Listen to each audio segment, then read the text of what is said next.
The morning had started like any other, but I could feel an unease in the air the second I stepped into the office. The familiar hum of computers and the soft chatter of my team felt off, almost hollow. Something was different. My boss, Mr. Dalton, a man I had devoted years to building the company with, was unusually quiet, tapping furiously on his laptop like he had a secret he couldn't wait to unleash. I approached my office desk with my usual optimism, a stack of reports in hand and ideas spilling from my notebook. I had spent months refining a new strategy that could increase our market share by 20%, a bold move that would elevate the company above its competitors. My mind raced with anticipation. I had been promised a private meeting to discuss it. Then it happened. Mr. Dalton called me into the conference room with that unnerving, forced smile. His expression was too calm, almost rehearsed. "Alex," he began, voice tight, "we need to talk about the future of the company and your role in it." I felt a chill run down my spine. His tone didn't hint at praise or progress, it carried judgment. As I stepped closer, he didn't waste words. "We've decided to make some changes," he said, glancing briefly at the door as if checking for witnesses. "You'll be stepping down from your position effective immediately." My heart sank. I couldn't believe what I was hearing. "Why?" I stammered. "I've been working tirelessly, leading projects, mentoring the team. Why now?" A smirk crept across his face, almost imperceptible. "Sometimes loyalty and hard work aren't enough. Nepotism has its benefits, Alec. My nephew Ryan will be taking over your responsibilities. He has fresh ideas and family ties." The word family cut me deeper than any insult could. I had poured my life into this company, built it from the ground up, and now, a young, inexperienced relative was handed everything I had earned. I could feel the room spin. My colleagues avoided eye contact, unsure where to look. The weight of betrayal was suffocating. Years of dedication, sleepless nights, and relentless problem-solving had culminated in this humiliating moment. I clenched my fists to steady myself, refusing to break down, but the sting was unbearable. As I left the conference room, my mind raced. The company I had nurtured, the team I had led, the clients I had won over, it was all slipping away. I watched Ryan stride confidently into the office, completely unaware of the legacy he was stepping into, armed only with privilege and an inflated sense of entitlement. My blood boiled. He had no clue about the systems, the relationships, the strategies that had kept the company afloat. That evening, I walked home through the crowded street, replaying every moment in my head. How could someone so incompetent replace me? How could my boss betray me so casually? I remembered the promises he had made, the mentorship he had offered, the trust I had given him, and I realized something crucial. I wasn't just angry, I was determined. I wouldn't let years of effort crumble in the hands of someone unworthy. The first step was patience. I couldn't act rashly. I had to observe, plan, and gather the evidence of what was to come. Ryan would soon reveal his true colors, and when he did, the collapse would be inevitable, and I would be ready. I spent that night drafting mental strategies, listing every mistake I anticipated him making, every weakness he had that I could exploit. My mind was a war room, preparing for a battle that would decide the future of the company I had built. By the end of the week, the first cracks began to appear. Ryan's decisions were impulsive, based more on flashy ideas than sound strategy.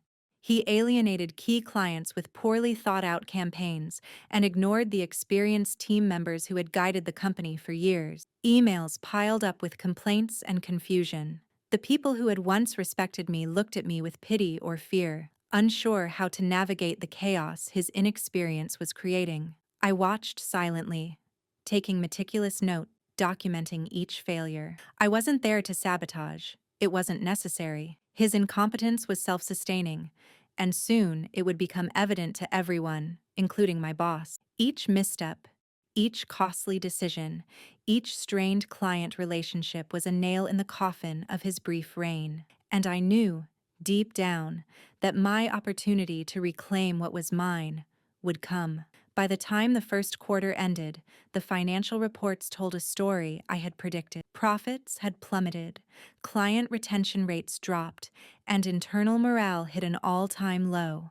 Mr. Dalton, The man who had once praised my work publicly now faced the consequences of his reckless decision. His nephew, armed with arrogance but devoid of skill, had turned the company into a fragile shadow of its former self. As I sat in a cafe, reviewing the leaked reports and analyzing every misstep, I felt a sense of vindication, not the petty kind, but the kind that comes from foresight and preparation. The company's downfall under Ryan was inevitable, and when the time came, I would rise, not just to reclaim my position, but to ensure that justice was served. I realized that sometimes betrayal wasn't the end. It was the beginning of an opportunity to demonstrate one's true power. By the end of chapter 1, one thing was crystal clear. Ryan had no idea what he had stepped into. My boss had no idea of the storm he had unleashed, and I had no intention of letting my years of dedication be wasted. The game had begun, and I was already 10 moves ahead. The first few weeks after Ryan took over were almost unbearable to watch. I stayed mostly silent, observing the chaos with the patience of a predator. Every miscalculation, every rash decision, every careless email was another thread unraveling the fabric of the poor company I had built. It was painful, but it was also revealing. Ryan's arrogance blinded him to his own incompetence, and the more I watched, the more I realized just how fragile their confidence was in me. One morning, I overheard a heated argument in the executive suite. Ryan had promised a high-profile client a campaign that was unrealistic and underfunded, and the account managers were furious. "This is impossible!" one of them yelled, slamming her laptop shut. "You don't even know what our budget allows." Ryan waved his hand dismissively. "I have a vision," he said, his voice dripping with overconfidence. I nearly laughed. A vision without execution is just a fantasy, and he was about to learn that lesson the hard way. By the end of the week, the first financial red flags appeared. Profits were down by nearly 15%, and clients were questioning contracts and deliverables. I received a few messages from loyal colleagues, quietly hinting that they were worried. They hadn't reached out to me directly. Fear of retaliation was still strong, but the messages were enough to remind me that the team I had built was still with me in spirit. I made a mental note to reconnect when the time was right. Ryan's arrogance didn't stop at poor management. He began micromanaging teams he didn't understand, forcing illogical decisions that made no sense financially or operationally. Meetings dragged on for hours with no outcomes, as he repeatedly dismissed the advice of people who had spent years building trust with clients. I could almost see the company's foundation cracking beneath him. It was like watching a slow-motion disaster unfold, and I was the only one prepared to survive it. One evening, as I reviewed reports in my small apartment, a message popped up from one of my old mentors in the company. "Alex, it's worse than we feared. Ryan's taken another risky gamble with the marketing budget. If he goes through with it, it could cost us a major client." My pulse quickened. This was it, the perfect opportunity to watch the house of cards collapse. I replied cautiously, encouraging him to document everything. Evidence was going to be critical for the next phase. Over the next month, the domino effect accelerated. Employees who had once thrived under my leadership began to leave quietly, frustrated by Ryan's lack of direction. Clients who trusted the company for years started questioning contracts, deadlines, and deliverables. The reputation we had painstakingly built was crumbling, and my old boss, Mr. Dalton, was too proud to see the warning sign. He assumed Ryan was simply thinking differently, failing to recognize that incompetence and hubris were not the same as innovation. I started making subtle moves of my own, reaching out to key clients under the radar. I didn't reveal myself, but I reminded them of the quality, reliability, and experience they had once trusted. My messages were professional and discreet, positioning myself as a consultant without overtly threatening Ryan's position. The seeds were being planted. When the time came, clients would remember who had always delivered results and who had gambled recklessly. Then came the breaking point. Ryan had promised a new product launch to a major retailer, but he had completely misunderstood the production capacity. The shipment deadlines were unrealistic, supply chains were mismanaged, and inventory was insufficient. When the retailer called in frustration, the entire team looked to Ryan for answers, and he had none. Panic rippled through the office. Employees exchanged worried glances, some openly muttering about how Alex would have handled this. The irony wasn't lost on me. I used this moment to quietly advise a few remaining loyal team members, guiding them to contain the situation and communicate realistic timelines to the client. I stayed behind the scenes, unseen and untouchable, yet every corrective action I suggested reinforced the contrast between Ryan's recklessness and my competence. Each day, I watched as his credibility eroded, while my reputation, though hidden, remained intact. By the second quarter, it was undeniable. Ryan was failing spectacularly. The financial statements reflected the chaos. Revenues plummeted, operational costs skyrocketed, and client satisfaction scores hit record lows. The board began whispering, questioning Mr. Dalton's judgment for placing Ryan at the helm. Meanwhile, I continued gathering every piece of documentation, every misstep, and every complaint. I wasn't just waiting. I was preparing my arsenal. When the moment came, no one could dispute the fact. One late night, as I sat reviewing internal report, I realized just how far I had come. I had been wronged, humiliated, and replaced. Yet here I was, stronger, smarter, and more prepared than ever. Ryan's mistakes had become my advantage, and the collapse of the company was no longer a source of despair. It was an opportunity. I could almost hear the company's heartbeat weakening, and I knew that when the time was right, I would take it back, stronger than before. The final week of the quarter brought an unexpected twist. Mr. Dalton called a board meeting, ostensibly to discuss company strategy. The tension in the room was palpable. Ryan walked in confidently, unaware of the storm gathering around him. As presentations began, I listened silently, noting every inconsistency, every error, every sign of panic in his explanations. It was almost theatrical, the rise and fall of someone unworthy, played out in real time, while I watched silently, planning my ultimate return. By the end of the meeting, the board was frustrated, angry, and confused. Mr. Dalton, once proud of his visionary nephew, was visibly shaken, realizing he had placed the company in inexperienced hands. And I sat at home, reviewing my plan, smiling quietly. I had watched the cracks widen, the foundations crumble, and the seeds of rebellion grow. The stage was set, and soon I would return, not just to reclaim my position, but to ensure that Ryan's incompetence would be exposed for all to see. The first step of my comeback was subtle. I didn't march back into the office with a dramatic entrance.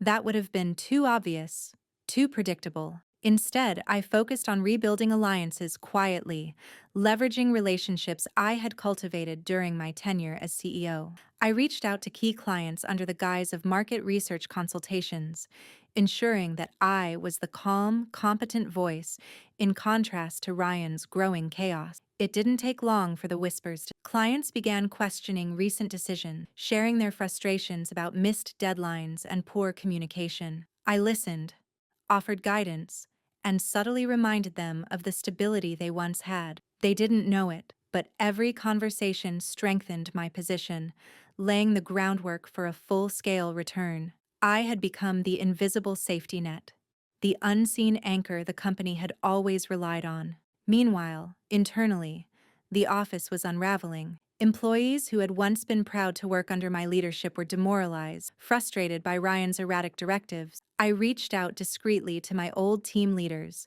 offering advice on handling the mounting pressure from clients and shareholders. I didn't ask for loyalty, only compliance, and every problem solved under my guidance only reinforced the contrast between my competence and Ryan's recklessness. I also began a quiet financial maneuver. Using my personal savings and a few trusted investors, I started acquiring a small stake in the company. Nothing that would raise suspicion, just enough to give me leverage. I had learned long ago that a strategic hold on ownership could turn a weak position into undeniable power. Ryan had no idea that I was slowly inserting myself back into the company's very structure, quietly building influence from the shadows. One particularly revealing moment came when a major client called with a crisis. Ryan had approved a high-profile campaign with unrealistic timelines and insufficient resources. Panic spread throughout the company, and the executives looked to him for direction.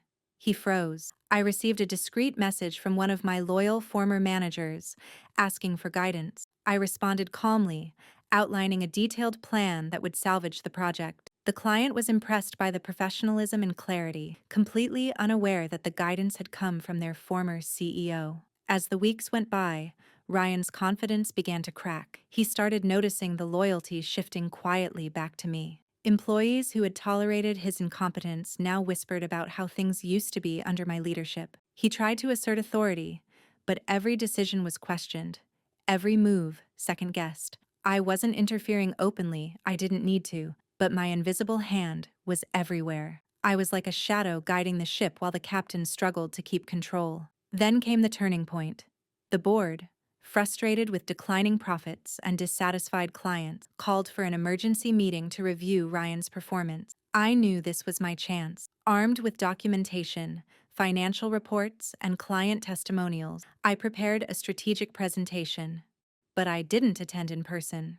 Instead, I had my team gather and compile everything into a comprehensive dossier, presenting the facts clearly, objectively, and without emotion. The evidence was irrefutable.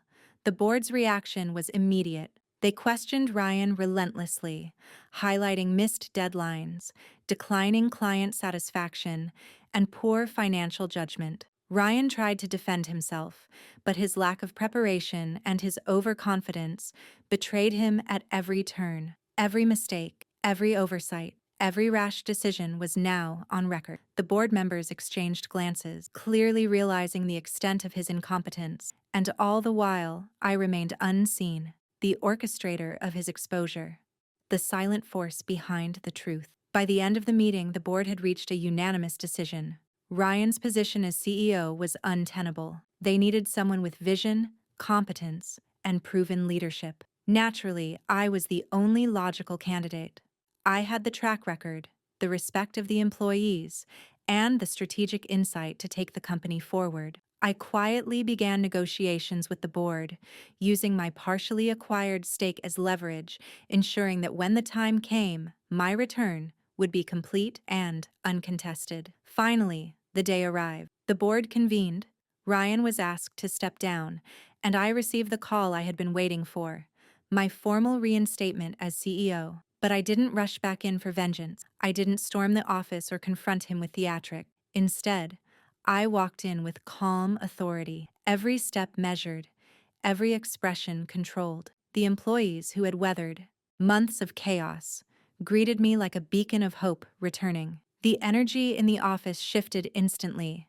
Tension dissolved into relief. Ryan, on the other hand, was stunned. He had underestimated me completely. The same man who had dismissed my leadership now stood speechless, watching as I reclaimed control without a single raised voice or aggressive act. I addressed the employees first, not him, outlining a clear, structured plan to stabilize operations, restore client confidence, and rebuild morale. Every word I spoke reinforced that I was the leader the company needed. Over the following weeks, my influence consolidated. I implemented structured management practices, held regular transparent meetings, and reinstated processes that Ryan had ignored. Client relationships were repaired, and revenues began to stabilize. Employees who had been on the verge of quitting began to feel proud to be part of the company again.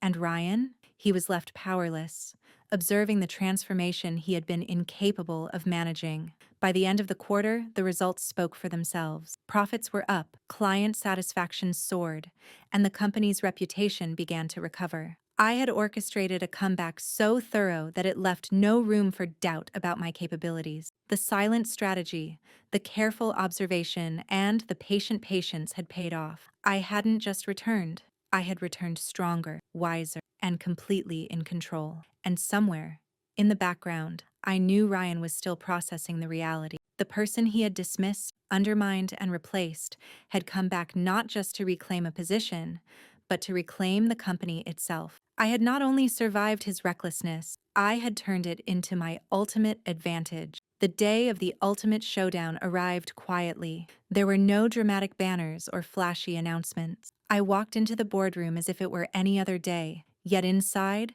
I carried the weight of months of planning, observation, and silent maneuvering. Every eye turned, every head lifted as I entered. The employees, the executives, the board members, and of course, Ryan. He had grown complacent, believing he could recover control with charm or excuses. But today, everything would change. I took my seat calmly, folding my hands on the polished mahogany table. Ryan tried to meet my gaze, but I saw the flicker of uncertainty in his eyes. It was subtle, almost imperceptible, but enough. I let a moment pass, letting the silence work its magic. The tension was palpable, a tangible electric current in the air. Everyone knew this wasn't just another meeting. This was the reckoning. I started speaking, not with anger, but with clarity. I outlined the company's recent failures under Ryan's leadership: missed deadlines, lost clients, declining profits, and mismanaged teams. Each point was precise, factual,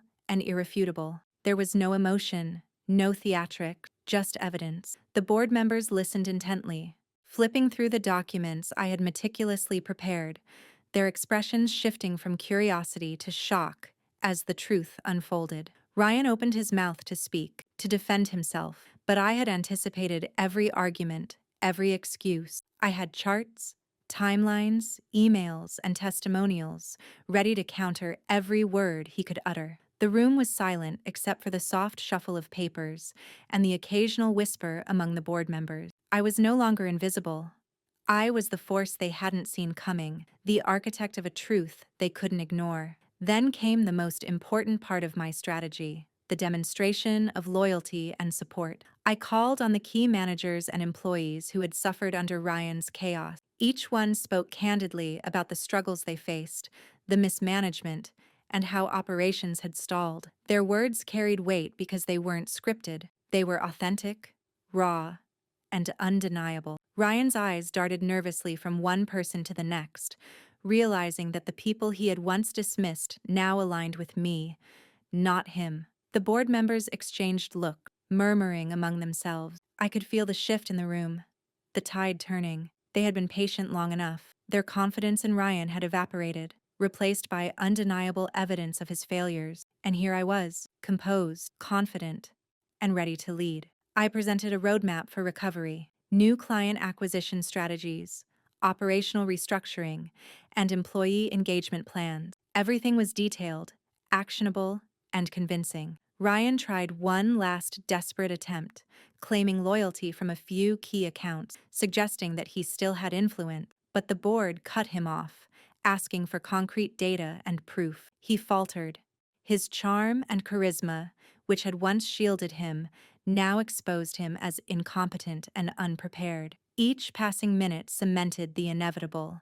He had lost control. The company he thought he could manage was slipping through his fingers. Then I revealed the final piece: my full acquisition of controlling shares. Ryan's expression froze as I calmly laid out the documents showing that I now owned the majority stake, giving me ultimate authority. The room fell into stunned silence. Employees whispered among themselves, board members blinked in disbelief, and Ryan's face went pale. The realization hit him like a thunderclap.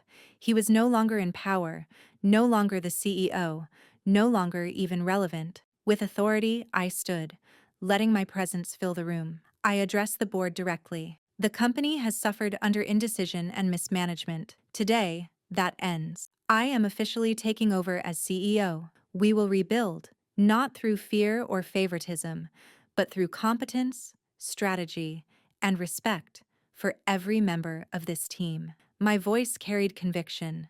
There was no room for argument, no space for dissent. The employees straightened, inspired by the clarity and certainty I projected. Ryan finally spoke, voice trembling, attempting to negotiate or plead. "This isn't, you can't just—" I raised a hand, silencing him instantly. "It's already done," I said. The company belongs to those who work for it, who respect it, and who are committed to its growth, not those who see it as a stepping stone for personal gain. His protests fell on deaf ears. The board nodded, fully aligned with my vision, and my team of loyal managers stepped forward to reinforce the new order. As I walked through the office the next day, the transformation was already visible. Employees who had felt powerless now carried themselves with confidence. Systems were being implemented efficiently, communication flowed smoothly, and clients began responding positively to the restored professionalism. I watched Ryan quietly removed from meetings, his presence reduced to a mere shadow of authority. It was almost poetic. He had underestimated me, dismissed me, and yet, here I was, restoring the company to its former glory and beyond. The final act of this reckoning came privately. I summoned Ryan to my office for a final conversation, not to humiliate him publicly, but to make him fully understand the consequences of underestimating someone. I looked him in the eye and said, "You mocked experience, undervalued loyalty, and underestimated competence. Today, you've learned that leadership isn't about connections or favoritism. It's about vision, skill, and execution. I hope this serves as a lesson." His silence was telling. He had no words. All that remained was acceptance, bitter and unavoidable. By the end of the week, the company was fully under my control. The profits stabilized, morale soared, and the sense of purpose returned. I had not only reclaimed what was rightfully mine, but I had also created an environment where talent, dedication, and intelligence were recognized, regardless of favoritism or nepotism. I had turned a painful dismissal into a triumph that no one could dispute. Looking back, the journey from being replaced, undermined, and disrespected to reclaiming control had been long, painstaking, and strategic. But every sleepless night, every careful move, every patient observation had been worth it. Ryan had been a lesson in complacency and arrogance, and I had transformed that lesson into the ultimate victory. The company was thriving, and I was back at the helm, not as a replacement, but as the rightful leader who had outlasted and outmaneuvered the very person who tried to unseat me.